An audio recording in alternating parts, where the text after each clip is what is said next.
Hello, everybody, and welcome to Roll For It, a fast-paced Dungeons & Dragons podcast featuring random monsters and epic adventures. Each episode, we will roll for it, using the dice to randomly select which monster we face out of our list of 100 options. Even our DM won't know what comes next. Every monster becomes part of a continuous journey that pushes our characters to grow together as they grow stronger. We'll be leveling up every episode, so our characters will get very powerful very fast as we approach the final boss. So whether you're brand new to the game or a true D&D veteran, thank you for tuning in to Roll For It. Roll for it! Roll for it! It is episode 4. Wow. Can you just introduce yourselves and your characters real briefly for me? I'm Colleen, and I play a turtle cleric named Graham, and she's gonna smooch you. And she's gonna smooch you. She's gonna smooch you. She's here and ready Ultimate to smooch. smooching. Ready for the kisses. My name is Andrew, and I'm playing the Gizzerai monk, and I will not smooch you. Smooch you with my fists. You don't smooch. I'm the one who smooches. Yeah. No. I'm the only one that's Fist and smooches. bows, baby. That's what it is. My name is Kendall. I'm Zula. I'm a half-orc fighter, and I'm going to tattoo lips on Eric's elbows so that he can smooch you Yes. with his elbows. Mwah. Love it. I'm Jake. I'm the dungeon master, and I'm gonna DM us tonight. So here we go, folks. Level 4. We're on level 4, which just meant ability scores, right? You can get punched more, and you can punch harder. I get the ability to use slow fall, Like, you can jump off some buildings. but it's so necessary. you better jump off some buildings, or Yeah. else we're just Yeah. gonna be like, what? Why? What's the Yeah. point? Like, this is wasting our time. I don't know why we're still talking. Why are we about it talking and about not this? doing it? Alright. You aren't already jumping off a building. yeah. Could I use slow fall right now, please? Yeah. What happened last time? We ran into this little ghost town area of town. Graham was very scared because she can't see in the dark, and she didn't know where she was. And this dirty wood elf came out of nowhere and was like, "Get out of here," and threatened us. I don't But then- love how you said dirty wood elf there. Let's Literally in my notes, I have written dirty wood elf, and I underlined it. Because he was dirty. I just wanted to be clear. He was literally covered in dirt. We don't feel that way about all wood elves. My notes literally say Archer, purple arrow. Oh, wow. Dirty Declan the wood Dirty elf. Declan. So he was about to kill us, but then he stepped through this portal when he heard this like screaming happening, and there were all these bandits holding up this hippogriff. But then we like fought everyone, and it was all good, and we freed the hippogriff. Oh, and Declan was showed up and like fought with us, and we were like, oh, cool. Oh, he's good. And then he was like, oh, maybe I like you guys too. And apparently he was in the Guild of Guardians, and they all disappeared like 20 years ago. I'm like, we're gonna try and figure out what the heck's happening. Yeah, it's true. So Declan was part of the Guardians the last time that they all vanished except for him, and he was framed the same way that you guys seem to be being framed right now. Whoa. He says basically that the city just kept going. It's a big city. You forget people pretty quick. History repeats itself. Declan escaped, and he's been hiding in the shadows ever since. Waiting to give you guys a shot to break into the Guild of Guardians and find out just who is involved in this. So he has given you guys a piece of parchment with careful instructions on what to look for in the guild, as well as a mysterious crystal key. Oh boy. What time of day is it? You got your sleep, you rested up, healed up, and Meditated. then you can leave in the middle of the night if you want. If you need me, or this hippogriff that you rescued last episode. Hippogriff. His name is... Peter. I was thinking Peter Griffin. Yeah, you know? yeah. What about Bramble? Peter Bramble. Peter Bramble. It's kind of almost like a very proper name. If you need me or Peter Bramble, you will know where to find us. So Good day, Declan and Peter Bramble. Good luck. I'm going to put that down in my notes. I know. I had to write it down myself because I'm like, If you yell Peter Bramble in the air. Say it 3 times. Peter Bramble. All right. Under the cover of night, you approach the guild hall. Okay, so we go in. We beat up everyone who's Whoa. in there. Well, we should try and not. We should be sneaky. Well, I definitely have some abilities that could help us out with that when we get You there. do. You have those punchy things. Well, not only that, the way of the shadows granted me special abilities while we're in the dark. Sounds very spooky. All right, so you guys are basically right across the street from the guild, and you wait in the shadows as a city guard crosses the street with a lantern. Just as you're about to cross to the main entrance, you hear a little whimper coming from the building. Ooh. A little boy, partially obscured by shadows, sits by the front door, crying into his arm. This is suspicious. Why is there just a boy just in front of the door? We have to go around. Yeah, man. Yeah, maybe you're right. Let's go. Come here, little boy. Wait. Oh, Would you like some tea with me? Graham. Very soothing. So Graham has already crossed the street. As you approach this little boy, he notices you. He stands up, and he looks like maybe he's about 5 or 6, and he says, Are you one of the guardians? I'm yes. No. Oh, I'm here to help guard you. Are you okay?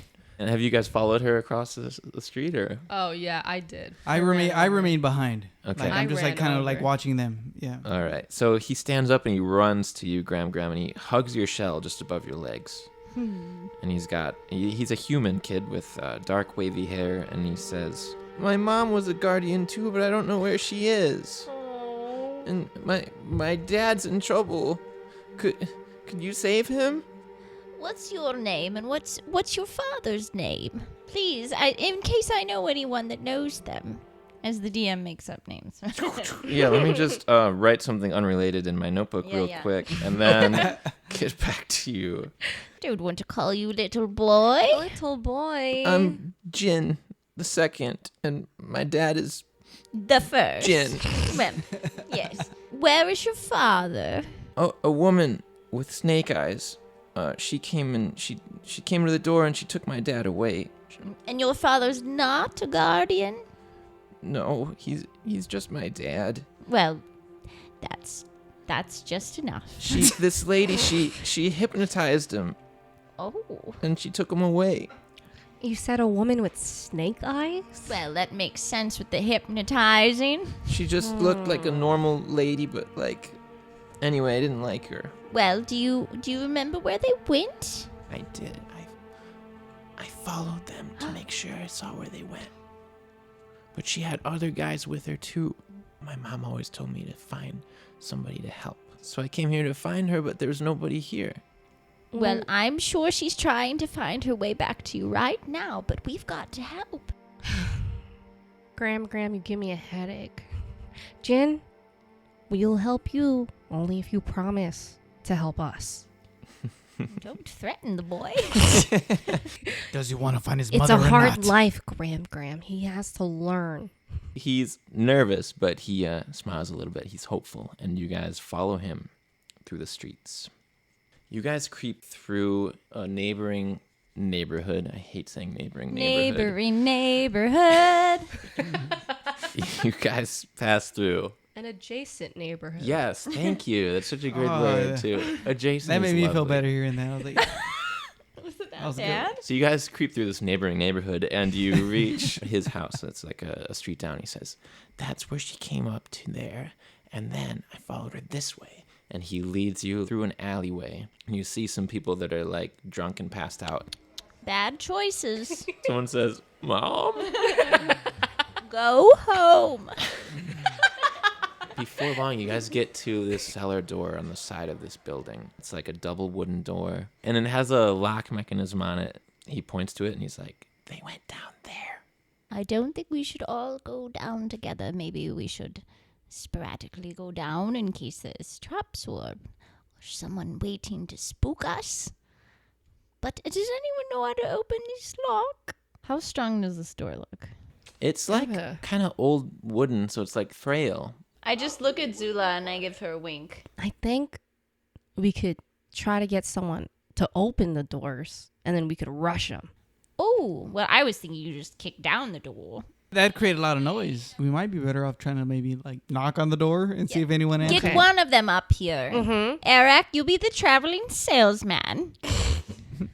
So let's all like hide somewhere close by. Now, Jin, This is going to be for adults only, so you've got to stay across the street and out of sight, all right? Can you promise me that? Okay. Really quick, Jen, what does your father look like? He looks like me. He's chubby and he's got like long hair, but he was in his robe when he left. All right. He crosses the street and who's hiding and who's knocking? I can always be an old lady. That's true. Yes, I like that I'll idea. do it. Worked the first time. I will stay in the shadows. Hello? Can anyone help me? I'm very lost and hungry too. I keep knocking just really hard. Someone in a neighboring building just a few floors up, you hear, "Shut the hell up, I'm trying to sleep." Please, can someone come down? I've been locked out. I don't have my key. He sticks his head out again and he's, "What are you doing out this time of night?" Well, it's those dreams. I get up and I walk around and I really just want to go back to bed. "You live there?" And he points at the cellar door. I'm struggling right now. Please don't judge. All right, make a deception check for me. 8. He slams his window closed. Night. Shit. Make a perception check for me. 15. Through the trap door, you hear a low voice, but a woman's voice. You can't tell what's being said, but you can tell it's sort of rhythmic, as if it's some type of poem or ritual or something. Well, I don't think this is going to work. I whispered to my friends. I take out my great axe and I just hit it. Attack roll. This is what we came here for. It's a 19. Which is technically a crit for me. Superior critical. That half-orc champion fighter, though. Okay. Picture a dark cellar, dusty, tiny bits of moonlight creeping in through a cellar door. "I don't think this is going to work," muffled through the ceiling. 2 seconds pass. Zula falls through the trap door, having broken it in with her axe in one swipe.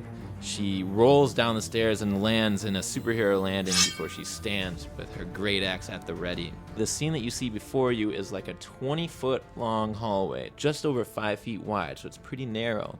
And down at the end, it opens into a room that's lit by green glowing torches.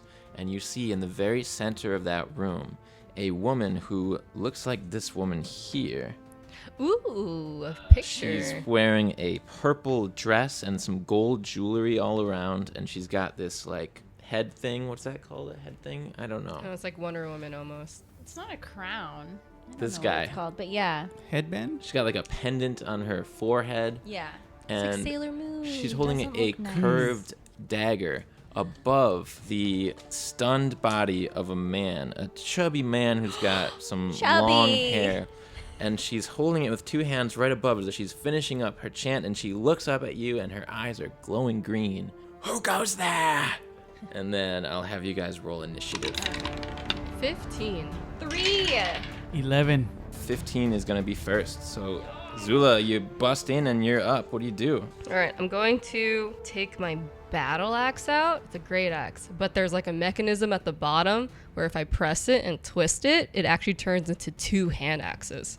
Okay. And while running at her, then I'm going to do the mechanism where it separates and I'm going to throw just one of them. You do that as you run, and yeah, you can launch these things at her if you want. Sweet.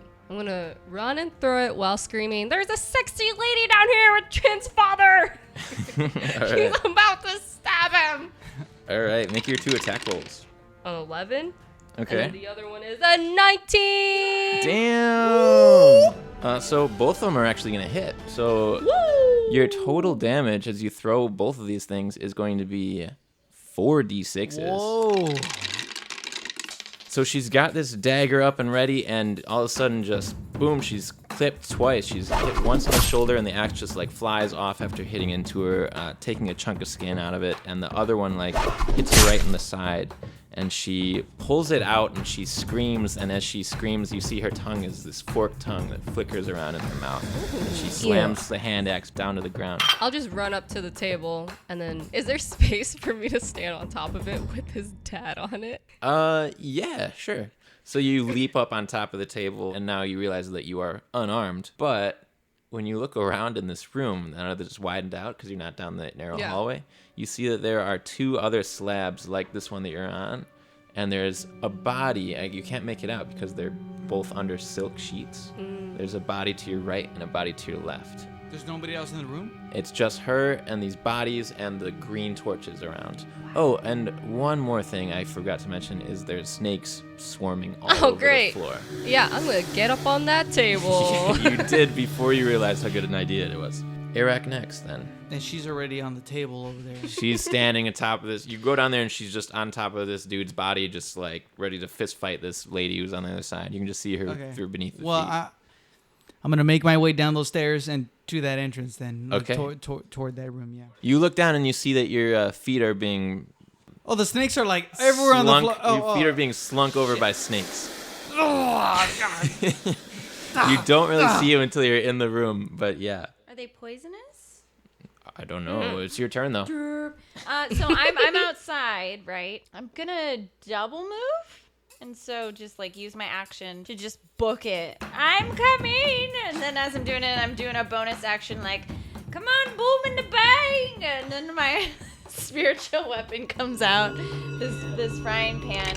Okay, 10's not quite enough, so she's gonna duck out of the way, and Zulu, who's got like flashbacks of this frying pan hitting her, she like ducks out of the way too, flinches. Can I get on one of those tables too? And just be like, oh no!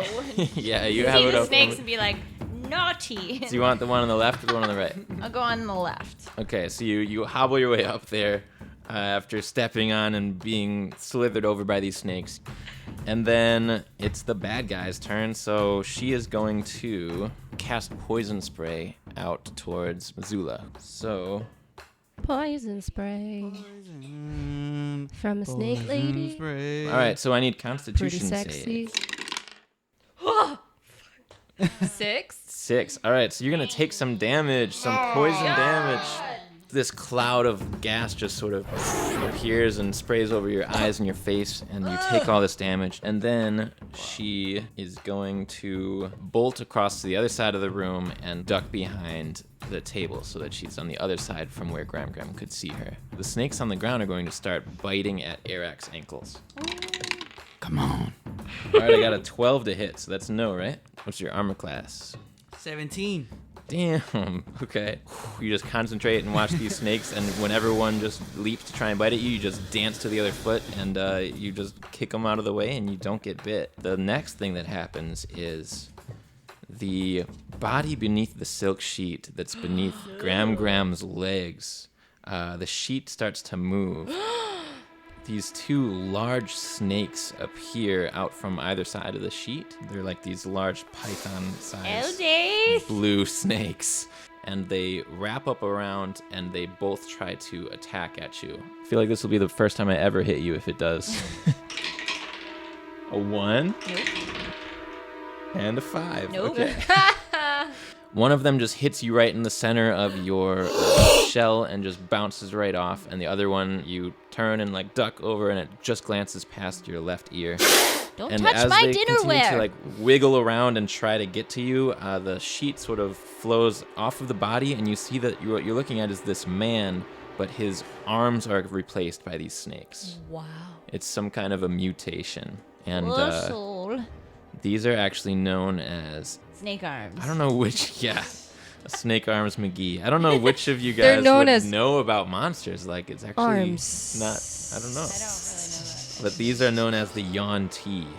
Ooh. That's The what Yawn we T. rolled. Human head and body with snakes for arms, and you see his eyes open up, and they're like these pale blue eyes. You should have stayed asleep. And then the other sheet also rises all the way up a different mutated Yawn T. So this one's got the chest, arms, and legs of a human, but with the head of a giant snake. And again, these pale blue eyes. And then it is Zula's turn. Ooh. I'm gonna try to grab. Is he conscious? He's like unconscious, huh? When you look down at Jin the First, you see that he's just like happy to be here. He's just like smiling at you. Oh, I see. Okay, yeah, I got you. All right, I'm gonna go ahead and try to grab my axes. You leap down and try to find him through the swarm of snakes below you. I'll have you make a perception check actually real quick. Just because there's tons of these snakes.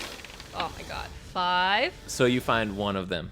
Okay, that's good enough for Snatch me. it up. What do you do next? I'm going to leap or try to like get on the other slab of concrete where she's hiding. Yeah, you could hop that distance, Okay. but there is this big dude with a snake head on it standing on top of the other. All right, let's freaking go! I'm gonna jump on that. I'm gonna Jump over and swing at him? Go ahead. Make your attack roll.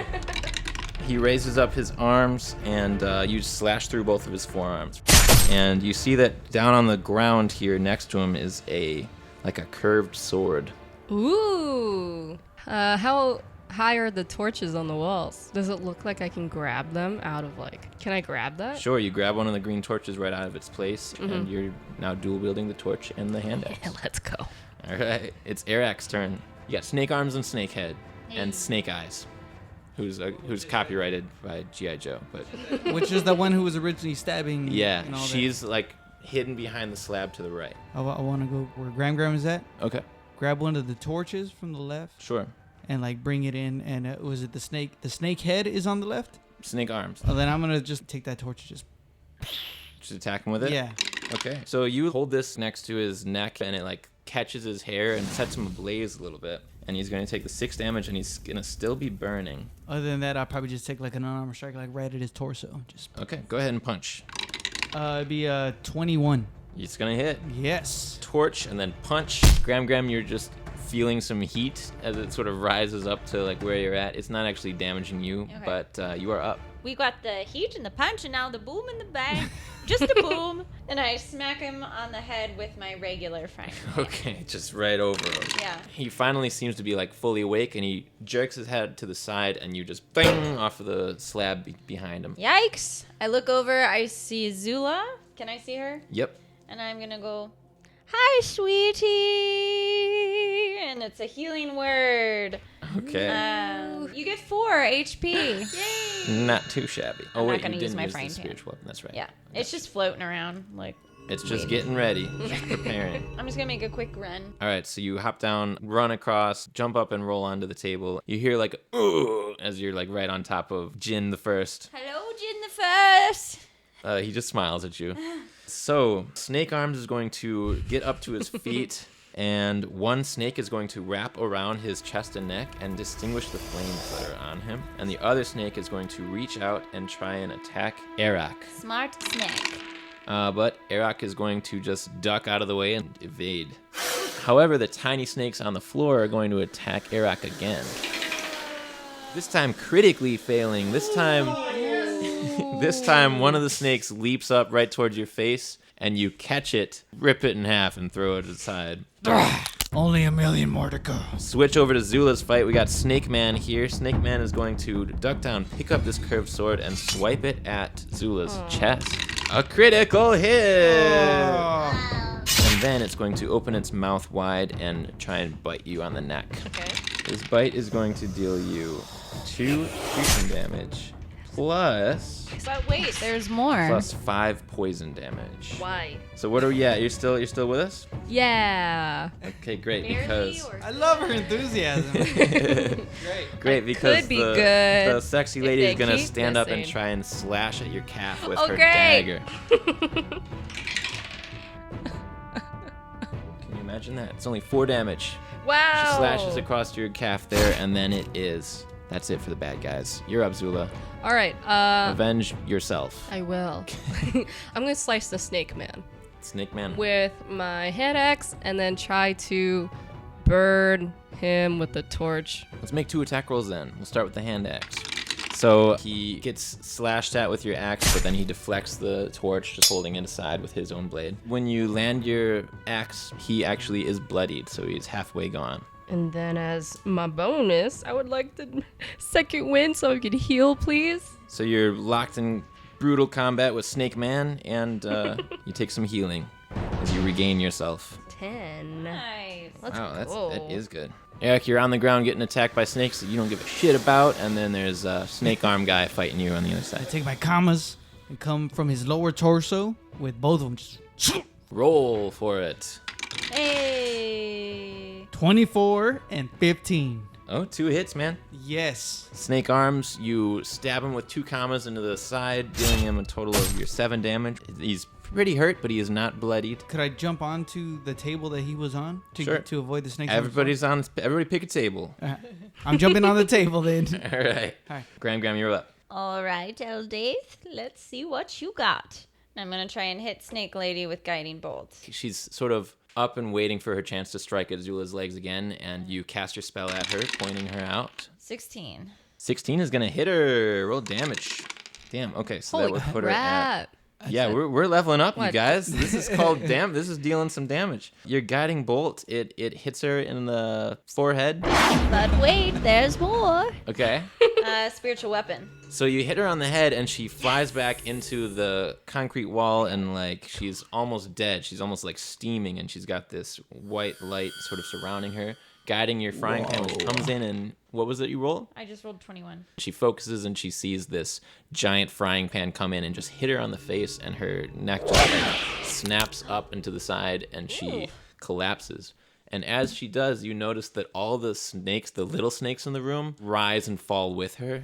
They don't like die, but they just like start Like they behaving more like normal snakes. Like they left her trance. The kinda thing. 2 mutant things that you guys are still fighting, however, are still attacking you, and they're going to attack right How's now. Jin the first looking? Oh, Jin the First, he begins to like blink, and he's like, "Get off of me! Who are you?" And he like tries to I shove grab at his you. hand and I go, Praise to Eldaith. All right. No information. Snake Arms attacks Arak twice. Every time one of these awkward snake limb things comes at you, you just jab it out of the way, and it just like just wiggles. Nothing. And then we've got another slash with a sword at Zula.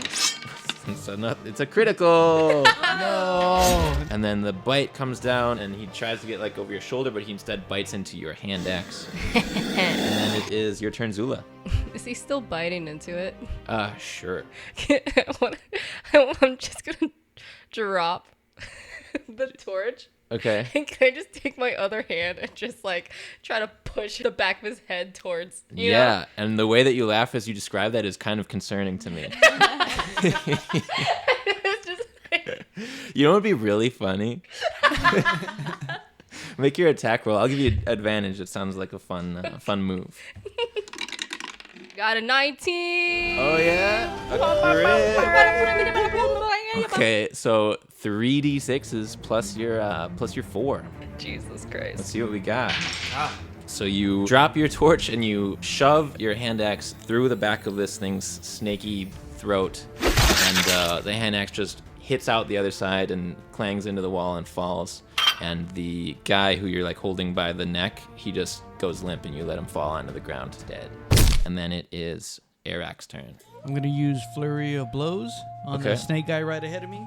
First one will be an unarmored attack with just my knee jumping straight up and going like right underneath his chin right here. So I'm gonna Okay, get one of those. let's hit this dude a bunch of times, monk style. My comma's coming down right Okay. after that. Okay. Right into like his back. That is 21 and 21. Whoa. 2 more what? hits. He's just got these snake arms like flailing around helplessly, trying to defend himself. So I want to do these new tattoos that I just got on my elbows, some justice. So I just come down with the 2 right on his back right Okay. after that. Yeah. All right, so roll your d4s and add a ton to them. Give me a minute. This all takes a matter of like 2 seconds, all these strikes. And as you land your final 2 elbows, you hear Yeah. just like the crack of the bone beneath you, and then everything just flops over onto the ground, and the snakes just sort of like twitch. For the And, greater good. The rest of the snakes are still pretty intimidating, but they're mostly like leaving.